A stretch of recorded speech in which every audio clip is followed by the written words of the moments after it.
We're getting into a conversation this hour where we want to look at supplementary budgets. We want to look at the cost of living. We want to look at fuel prices. And to help us with that conversation is the CEO of the Institute of Public Finance, James Muraguri. Good morning. Good morning, Do. How are you? Fine, thank you, and thanks for having me. Thank you for being here once again. Always great to have you here to open up some of these things for us, even as we have the conversation about the necessary things.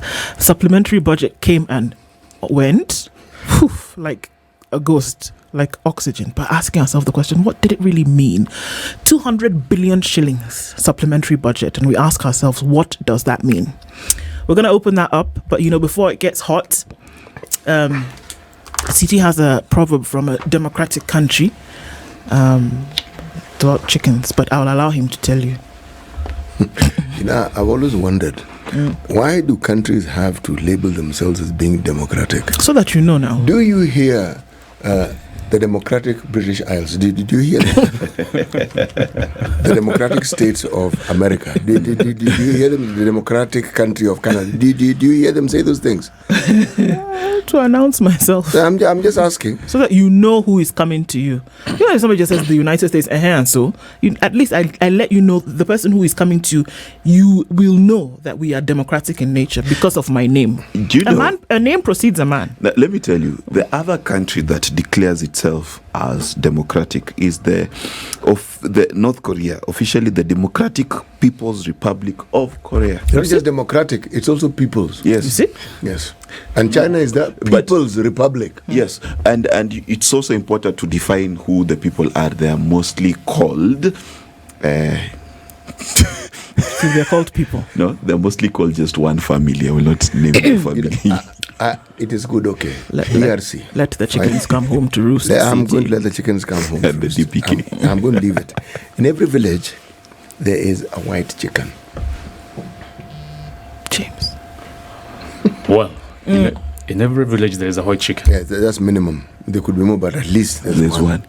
There's one white chicken. Wow. In every village there is a politician.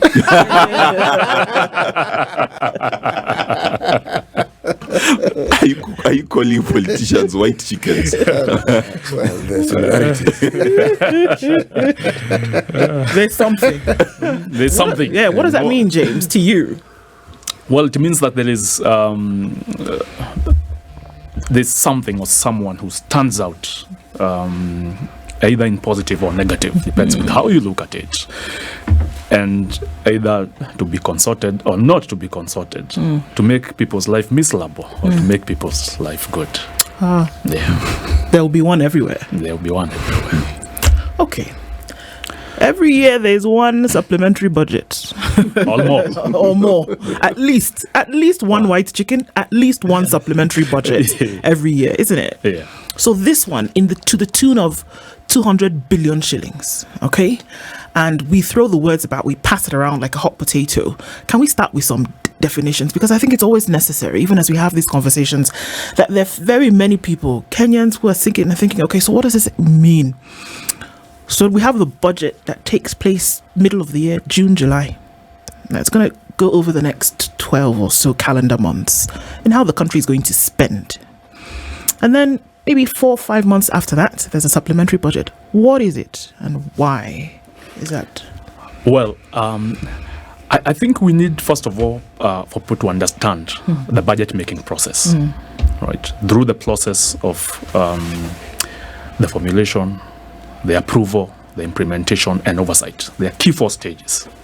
And in those 4 stages, the formulation stage is where we have the main budget for the year being discussed and public participation taking place, and that decision is made by Parliament before end of every June. And then the President signs the budget itself. Now, our Constitution anticipated that there could be unforeseen emergencies, unforeseen circumstances that would require the government to spend money that it has not been budgeted.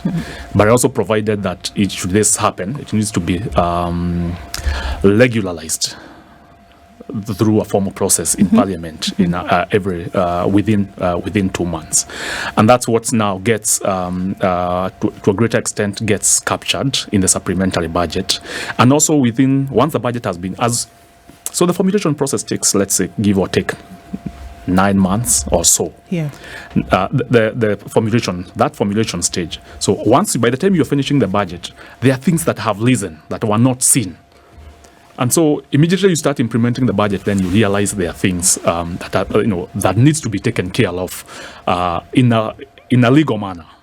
And so that creates the need for supplementary budget. And for this case, we're talking about the first supplementary budget for the 2023-2024 financial year, arising.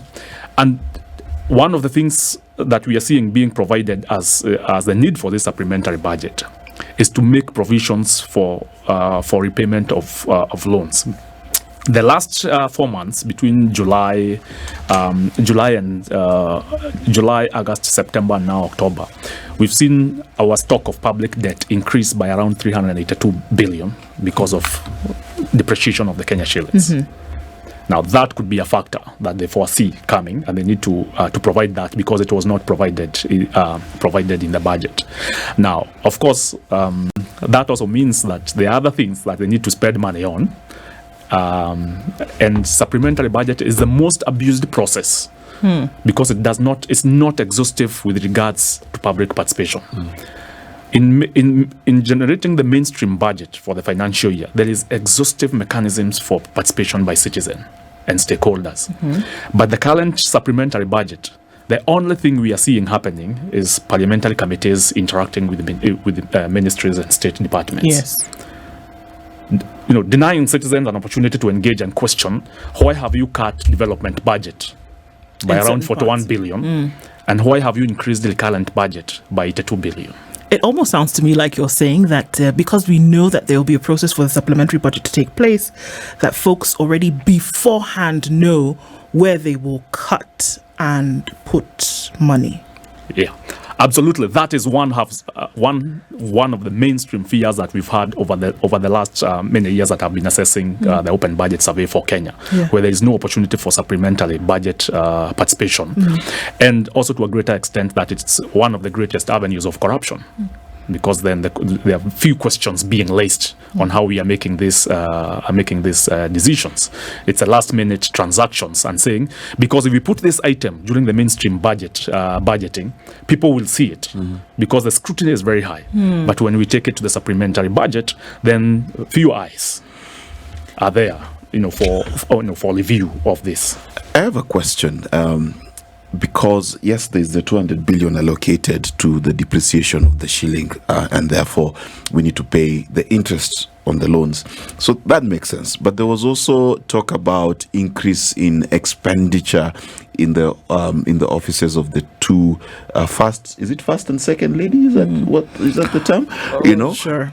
So such expenditures, when they're increased to the tune of 300 million as reported, what does a Kenyan read into that? What was increased? What services were being offered to Kenyans? What was the logic behind such a move, for example?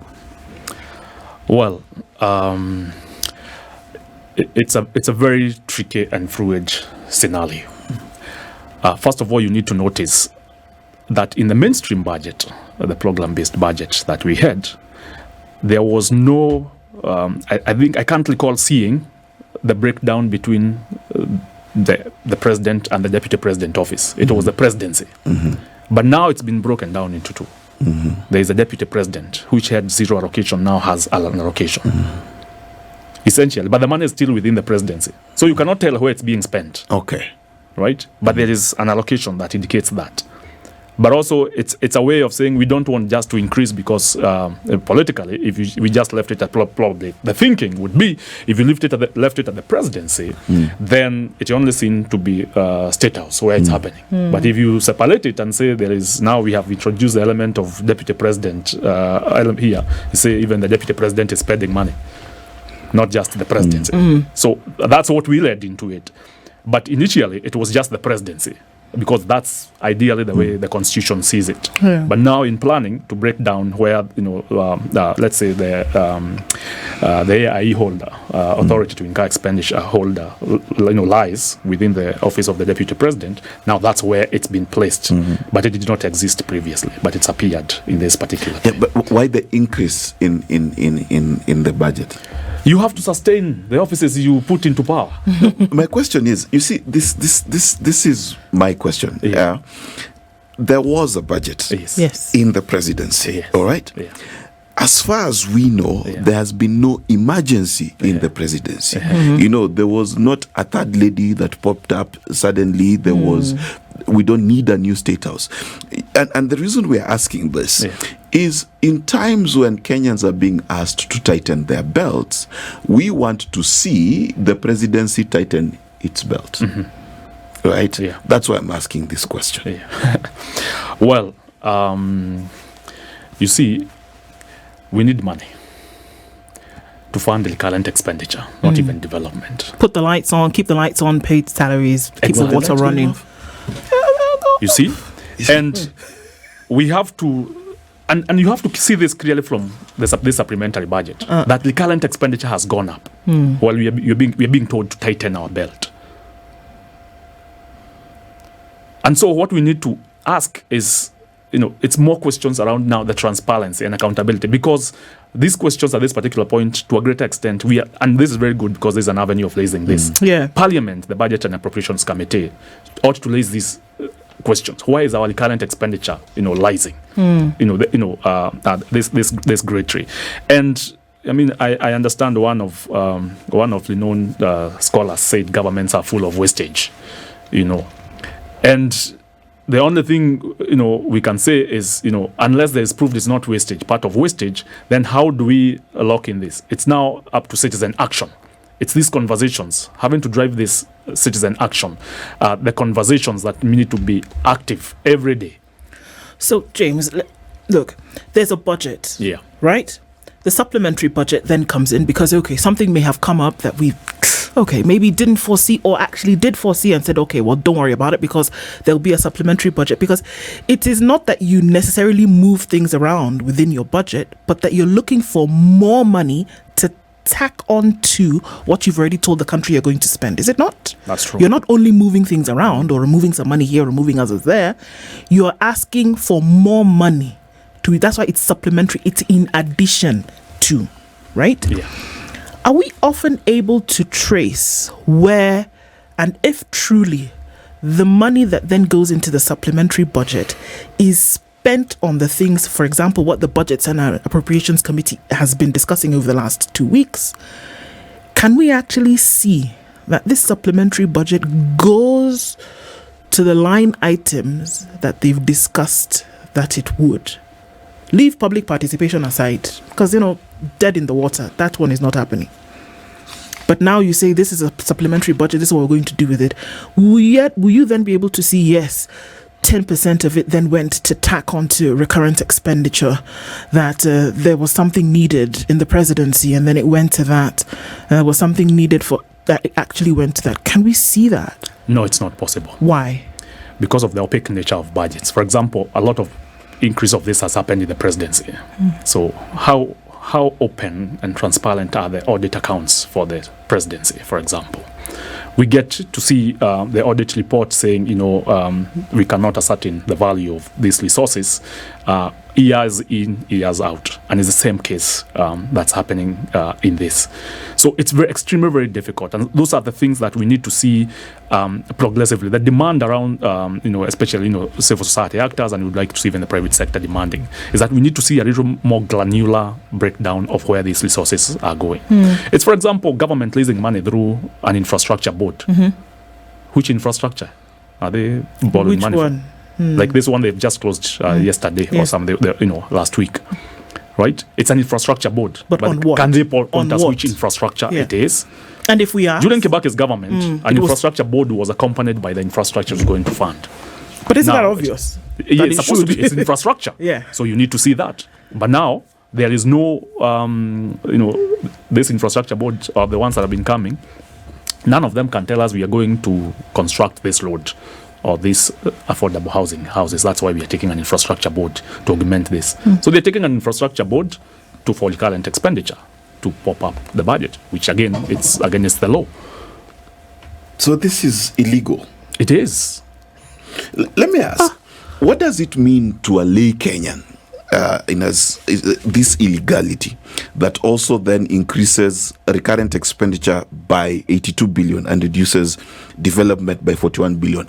To the person listening at home, what does that mean for them in shillings and cents, price of food, what they will eat, work, opportunities, etc.?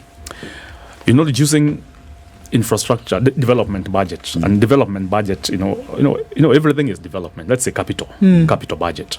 Reducing by 41 billion, it means loads, water services, worth this amount of money. Constructing a hospital worth 41 billion is not going to happen. But we are going to pay sitting allowances worth around 81 billion. Wow. This is what I want. I would want. I need you to say that again. It means the current expenditure means it's everything. It's mandazi. In the office. Yes. It's tea in the office. Yeah. It's flowers that are cut and brought to the office that we are going to fund. It's recurrent. That's the consumed things every day that regular. They consume. But cutting 41 billion worth of development expenditure in the loads, it means if they were supposed to pay the location costs to complete the Nyeri Malwa road, it is not. It is going to take much longer because there is no money to compensate. For compensation so that the road can progress, right? It means if there was a contractor who had that contract and they had taken a loan and their machines are staying idle because they cannot be paid, it also means that there is potential that contractor will be auctioned by a bank. This is what I would want people to see. So anytime the development expenditure, and most of them they were contracts that were committed, or it means a new road that was supposed to be constructed to create employment. For our young people, it's not going to be contracted. But it means 81 billion worth of recurrent expenditure. When people sit in a meeting and they get paid allowances, we're going to require more taxes from Kenyans to pay for that. We have to borrow much more at a higher rate. It almost means we are going to cloud out. The private sector is going to find it very difficult in order to do that. Constitutionally, however, as is prescribed for Kenya, the only kind of borrowing you can do is for development. Absolutely. Or in the case whereby there is an emergency there's a fiscal deficit and you need to then match, but only to a particular percentage, right? Yeah. So all of this that's happening is an illegality, as we say, and it continues to recur, but it seems to be happening in broad daylight and there are no questions asked and it just continues in that manner. Is it because the illegality doesn't slap us in the face as an illegality because, it's wrapped up in constitutionality? It shows the inefficiency, the ineffectiveness of our parliamentary system, or parliament. Because as I would like to blame very much the guys at the treasury or the executive, but the person who holds the whip and says this cannot happen is in parliament. That's the person who approves. That's the one who legalizes that illegality. Because there is no budget that is expended in this country without the seal of parliament. I would like to see parliament, take a much more stronger role. But we know they are not going to do that because parliament. It's a parliament that considers itself in government. So you wonder, and it's good because they have to support the political party that took them to power. They have to be whipped in that direction. But once in a while, when they think about which type of a country they are living in, they need to make a decision that aligns to parliamentary interests, not just political interests. Yeah. So are you saying that the decisions being made by our parliament are purely driven by political interests and not, you said parliamentary, I'll call them national and civilian interests? Yeah, of course, including fear of being caught by their political party bosses and being told we will whip you from that committee if you go against this party direction.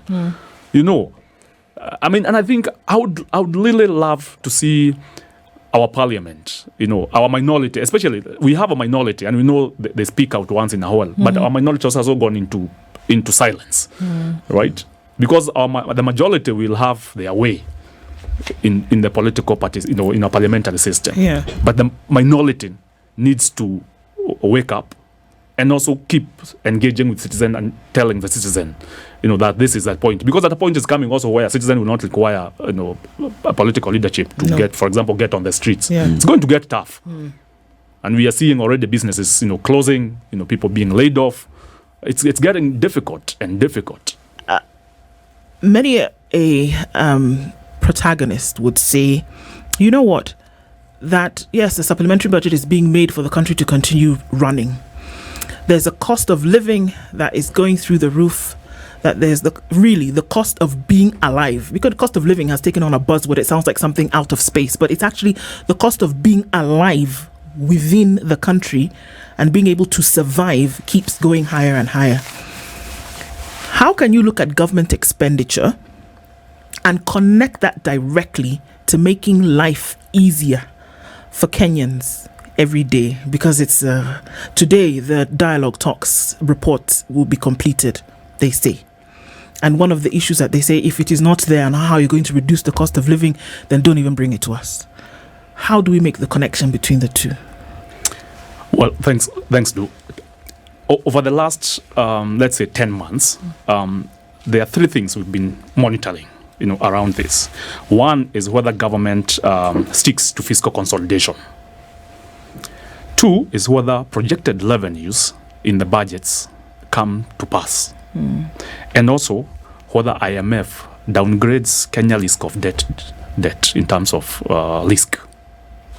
Now, IMF has refused, because they are the ones calling the shots in town, has refused to downgrade Kenya. And I think it's also high time Kenyans start talking the question around default. While we've heard that we are not going to default, it's also a possibility that Kenyans need to look at and what it means for Kenya to default. Because, first of all, fiscal consolidation now, it's just a term that has refused to find its way properly within the books of government. And if that was to happen, it would support the conversation with regards to cost of living. Because then we will start trying to cut wastage. Because why, government pursuing relentlessly tax correction is just a question of bloated government, bloated expenditure, unnecessary expenditure. So that's it. And while they are ambitiously working to meet the revenue targets that they set, their expenditure is also increasing. Right? So, like now the budget has expanded by 200 billion. Yes.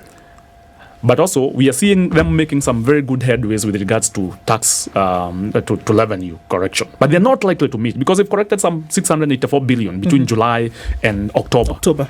Right? 684 billion.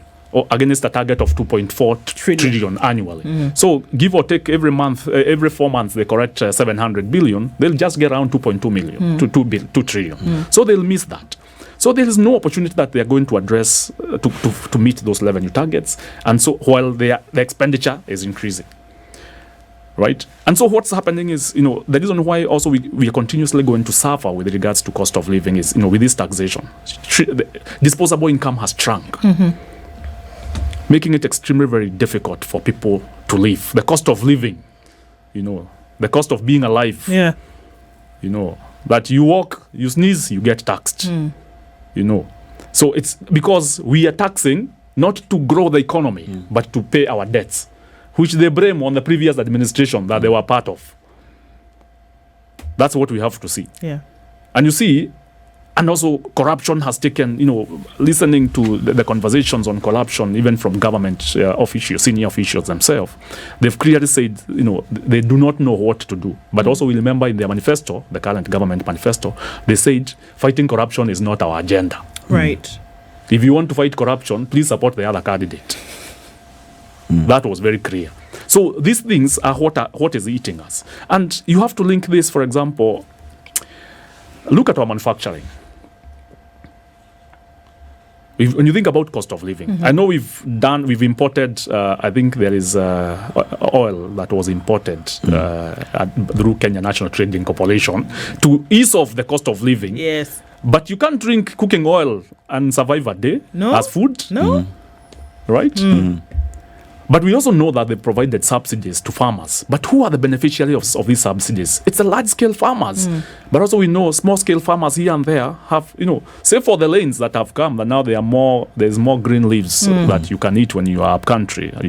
Life in towns have become difficult. Yeah. People have to literally be sent food from up country. Not that they can afford, but someone has to bear that cost.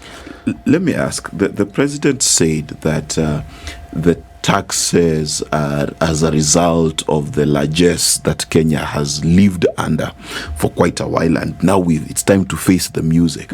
Now, it seems to me that you're saying that there is an opposite action to the talk that has been there, because we expected that this government would have tighter fiscal discipline. That was a promise. But I want you to put into perspective the statement by the president that the things they have set up and done now will rocket this country towards prosperity. How do you place that statement? Is the government on the track to rocket us to the stratosphere, or are we about to sink? What would you tell us to do? Should we save money? Invest now? What do we do? Because if it's about to rocket, then we need to invest. Invest which money? First of all, your money has been cut. It's shrunk. So you have barely any money to invest. Most people are surviving. Right? That's a question. Because in times, I would think, from an economics perspective, in terms of economic distress as a country, you don't increase taxes. Because people are barely surviving. But when the economy is thriving, that's when you increase taxes, so that, to try and do as much redistribution as you can. Yeah. So, but the statement by the president doesn't reflect in the budget documents that we are looking at. We want to, we are cutting. We've been living large. Yeah. You see, from your salary, if you've been, your work is just enjoying life, kupiga sherehe. And then all of a sudden you lose employment, you don't continue kupiga sherehe. You cut that cost because it's not a necessary cost. Yes. But now this supplementary budget speaks otherwise from the State of the Nation address. Right? Because it's increased it's increased. We just look at the current expenditure. It's increased. That when we're talking about that 80 billion. Yeah. That tells you that there is what I want you to hear, and there is what we are doing. What I want to tell you. Because I know you'll be happy to quote that we have said we are going to do that. And we would really probably, the people, those who advise the president from an economics perspective and public finance perspectives, we understand they tell the president the truth. But I don't think increasing the supplementary budget, against what the president tells Parliament is the truth. Because we want to see, we would have wished that increase of 41, the net increase in the supplementary budget is around 41 billion, because there is 81 recurrent and 41 development cut. So the net off is around 40 billion or thereabout. We wish that action on the shoulders of Parliament still, because they are the ones who would do it for us. CT often has a thought or two about what Parliament would or would not do in terms of its capabilities or its responsibilities. CT? I am thinking, my mind went back into history as it tends to in such matters, and I was looking at the 50s, 60s, 70s, and part of the 80s, and the period when we had what you call the Cold War, and how it is countries on this continent, in Latin America, in Asia, fared. And I'm looking at some of the countries that made a complete turnaround from being banana republics like ours and actually ended up being industrialized nations over a very short period of time, and the decisions that were made. And those decisions are attributed to leaderships, not politicians who rise to the point of even being president, but leadership. Because the visions that they had got implemented, and you could see, and that's why we talk about it, because we can trace exactly what they did, how they did it, and the consequences of what it is that they did. Some of those nations, they're talking about belt tightening, they increased the working hours to 14 hours a day. When they talked about industrialization, they had a blueprint of what the education system was going to be, so that you produce the manpower, not today, into the future, thinking of what they'd like these people to be and how to develop it further. And those things were implemented. So they didn't just happen to become industrialized. There was a process, there was a plan. And they followed it. Yes, it wasn't just statements of 2030 vision, 2060 vision, none of those things. They actually got down to the brass tacks and they worked it through. Okay? So now we have a blueprint with which you can actually compare what is said in this country. You know, most people don't know that Singapore was actually a province of Malaysia.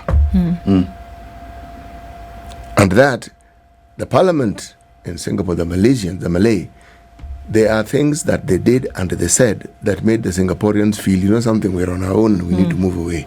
It was distress and was tribulation that made them move away, and they had to decide. And remember, whether you're talking about Hong Kong or Singapore, they're predominantly just pieces of rock. There isn't much in terms of agricultural potential that you could speak of.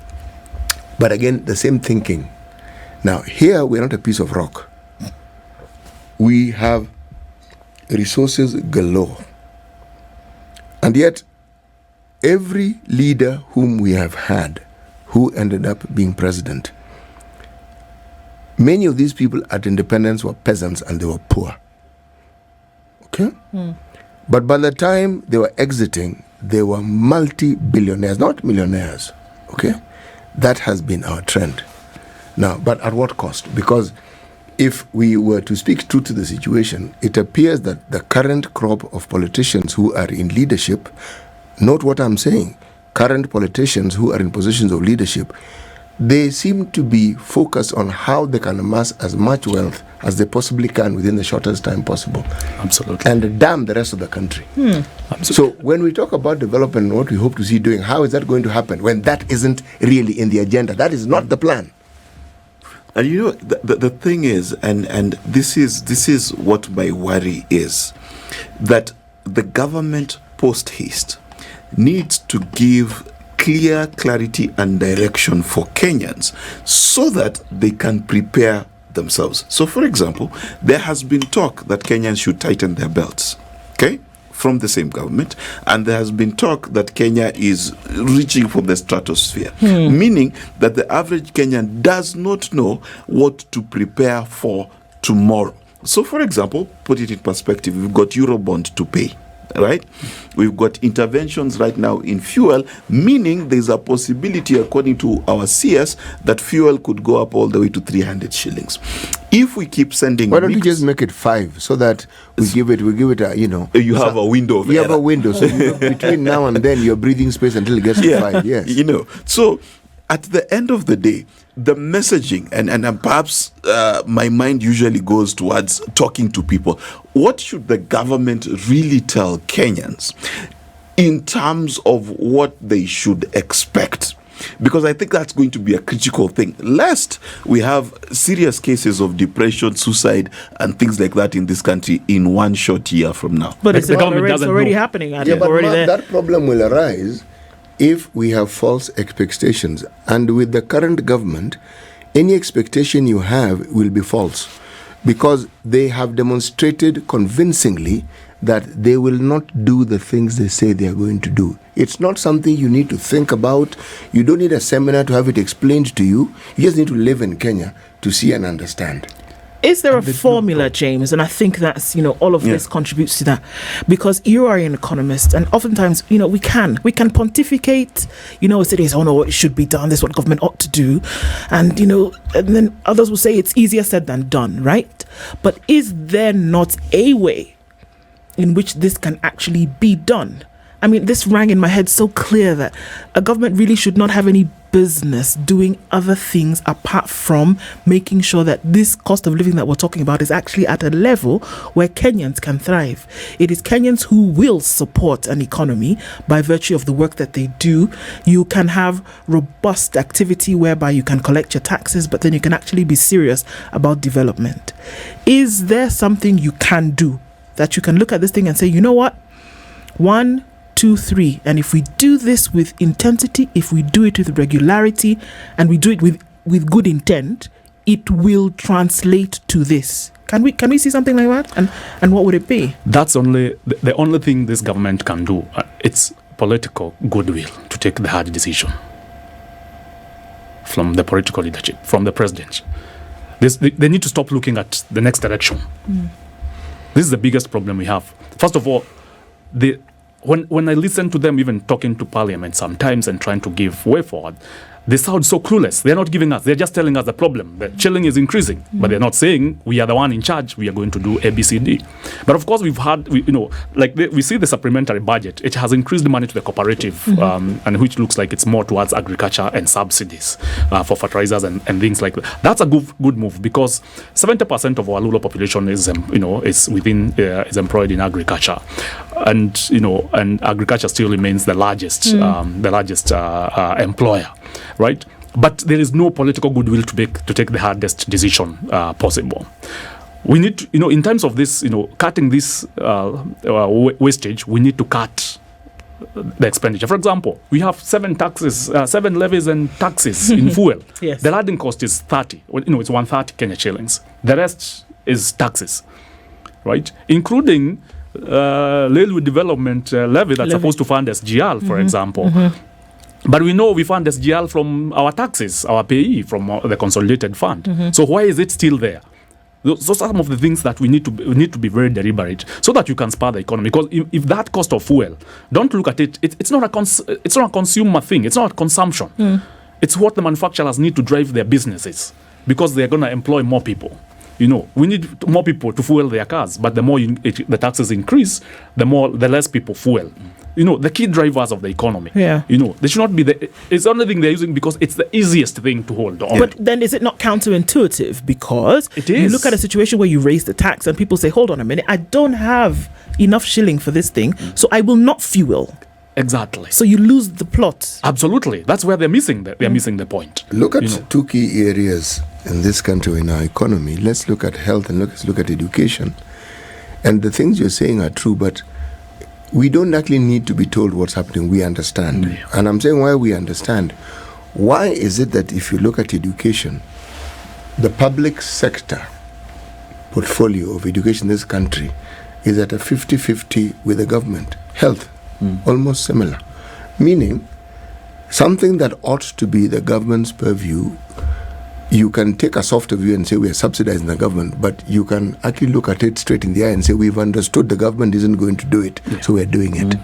And that's a dangerous place because when a country's citizens decide to take on the roles of government upon themselves, and then they continue to spend less because they are avoiding to pay tax, this government then best pinch its own ears and realize that 1, their plans are not working, and 2, the citizenry may be silent as at now, but there is something boiling under the surface. It's not even they're avoiding paying tax, they'll just simply refuse to pay tax. You see, now this isn't a call for insurrection.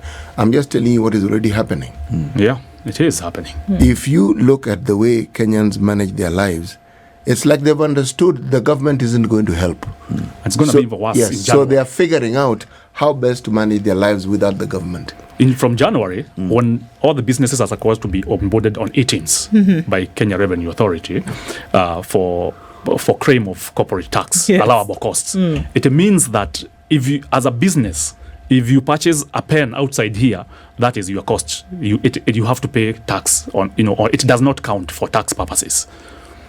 That pen must have an ETR receipt, whether you are registered for VAT or not. And remember, so there's no option, and so what's happening is people going to learn parallel economies. You have a cash register that has each, but then there is... James, I like what you're saying, because ask yourself, by the time this man, whatever it is, this item that you're referring to as a pen, gets to a point where the consumer has bought it, it has been taxed. Just think of where it began and by the time it gets into your hand. So essentially you're asking for this one item. How many times is it being taxed? Yeah.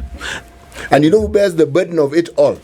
This consumer at the end of the day. That's true. Is it true that the current tax regime we are facing is out of influence from the IMF requiring higher taxes so that they can cushion our Eurobond expenditure, because that has been the argument, that Eurobond is expensive, IMF is cheaper, and the only way we deal with IMF is we put taxes on everything and everyone.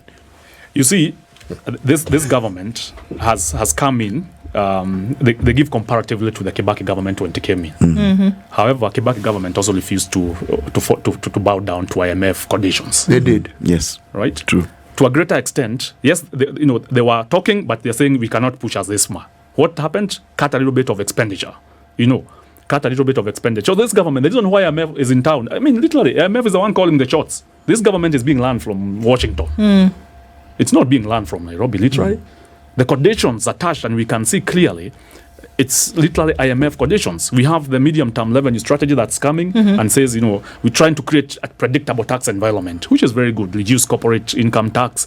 But also we see last year, our tax expenditure shows that it increased. Yes. We are giving more people tax expenditures, approximately 300 billion, And of course, and we want to bring our VAT is at 16. We are proposing, going to move to 18 to be in tandem with, the rest of the countries. But who says it's a standard figure? Probably bring this VAT to 10% and tax everything. And tax it all. And people will pay, because there'll be more disposable income. If it was lower. Yes. So let's ask a double-headed question here, is that, so we know very well that the Kibaki government refused to a lot of these things and basically said, allow us to roll in this hay on our own.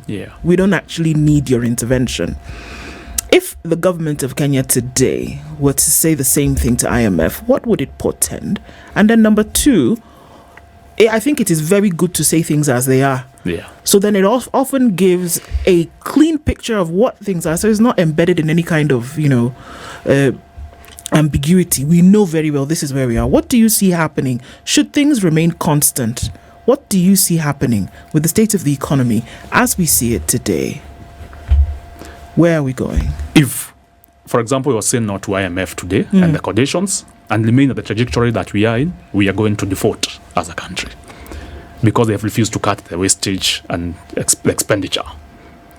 But if you are to say this condition, the review, but on condition that we are going, we have so many, make tough decisions with the consolidation of state-owned enterprises. We have less than 30 state-owned enterprises that are commercial in nature. The rest are welfare-based. So you're telling us to pay more taxes to sustain, entities that for welfare of few, funded by the majority who make nothing, So those are the conditions that they have to be willing to, they have to follow through. And that's why I'm saying there is no political will to bring back this economy in the trajectory that needs to be, because that political goodwill requires tough conditions. And you see, the tough conditions is led from the top, meaning you need to actually see the austerity measures. Absolutely. There is nothing that this government has done with regards to how it treats expenditure that reads austerity. Nothing. Beyond the talk. There is no, in fact, if anything, it's a splurge. Okay? It is very conspicuous consumption. Something you don't even, we talk about it every day. So you ask yourself, if IMF have come in, can you not see what it is? If we are seeing it, you think they don't see it? They see. They do. And what would a state of default look like? I mean, even as we're winding down, what would a state of default look like? What does it mean? For us, again, to have a clear picture. From ranking from Ghana, Lebanon, Greece, Argentina. Because those are the horrible examples we have at present. What would it look Add like, Sri Lanka to the mix. Imagine us being closed off from from the international markets, because it will also affect the private sector ability to borrow, because it also means then that your access to hard currency, including the dollars, get limited. Imagine a collapse of our health system because we are unable to get medical equipment because we can't buy it. Right?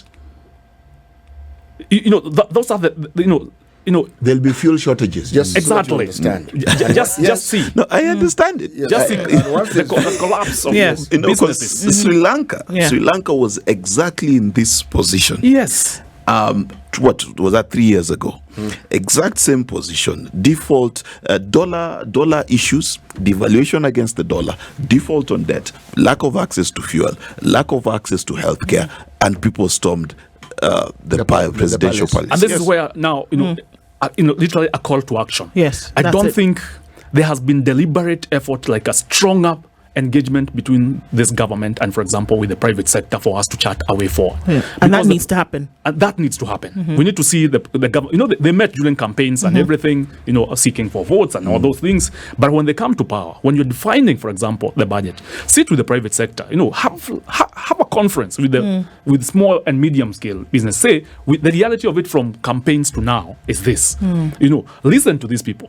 Because you want to listen to those people who are in Yamakema, for example. Yes. The people who import those cargo, from China. Yes. The people, talk to big players, who manufacture locally, And for them find to out also. speak to you exactly what they are going through, because they are laying people off every day. As it And they're is. going to That's a continue conversation and they're going to that we continue need to doing so. have. Yeah, Exactly. there's And they no cannot choice. afford credit facilities. They can't.